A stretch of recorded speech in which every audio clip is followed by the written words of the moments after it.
Across the United States, universities are facing an unprecedented crackdown. From visa suspensions and deportations to cuts in funding, the Trump administration has escalated efforts to tighten control over the country's top academic institutions, taking particular aim at international students. We didn't imagine a situation that would be this bad.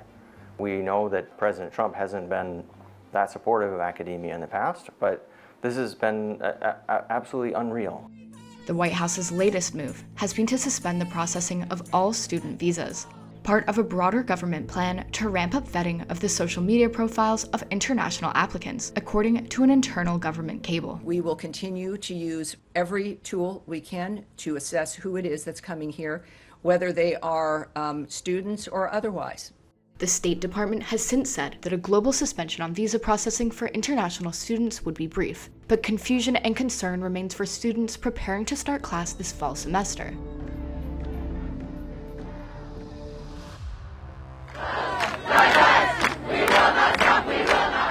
U.S. campuses like Columbia University in New York were rocked by student protests against Israel's war in Gaza in the spring of 2024.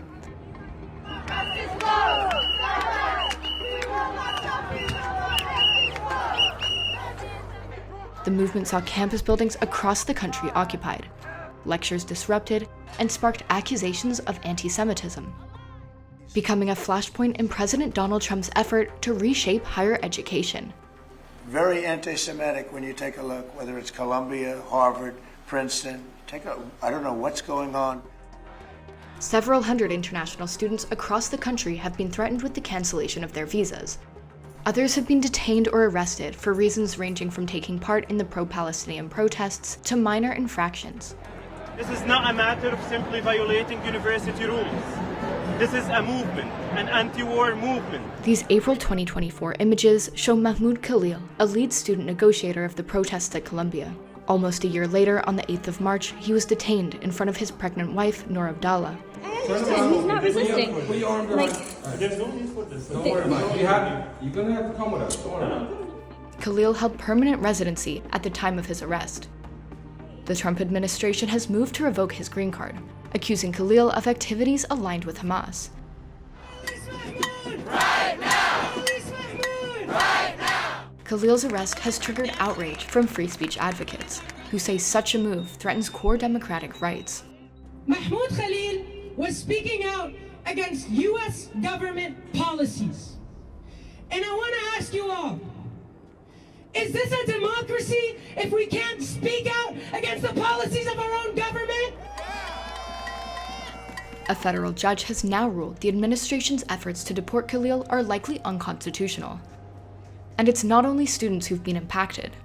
Rasha Alawiya, a professor at Brown University, was expelled from the U.S. after attending a funeral for the late Hezbollah chief Hassan Nasrallah during a visit to her home country of Lebanon.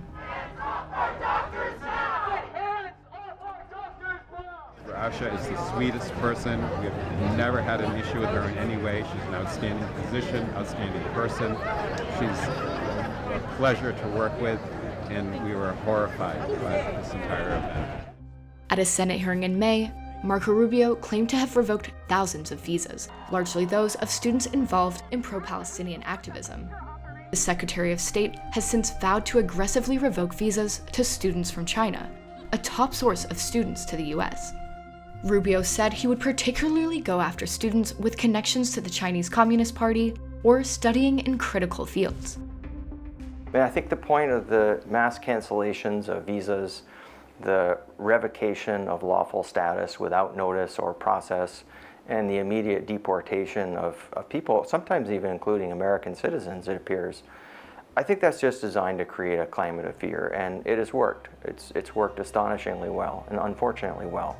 The administration has pressured dozens of universities to eliminate diversity policies, threatening to cut funding and labeling them hotbeds for woke liberal ideology.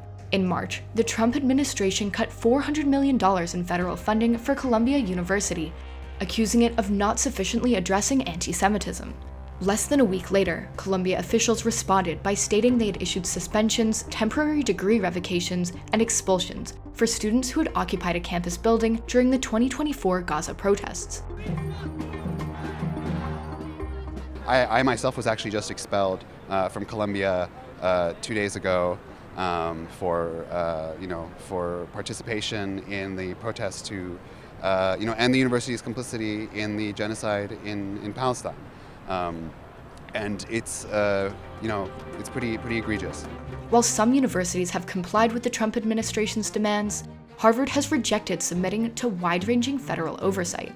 Its president, Alan Garber, stated the university will not surrender its independence or its constitutional rights. The administration has hit back with a raft of punitive measures, shedding Harvard's contracts with the federal government, slashing its multi-billion-dollar grants, challenging its tax-free status, and seeking to ban the university from having foreign students.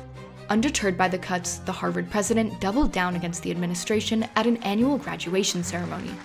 Members of the class of 2025 from down the street, across the country, and around the world.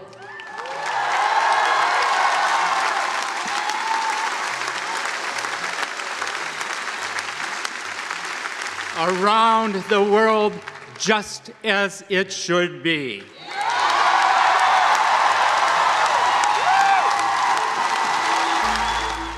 Foreign nationals make up more than a quarter of Harvard's student body.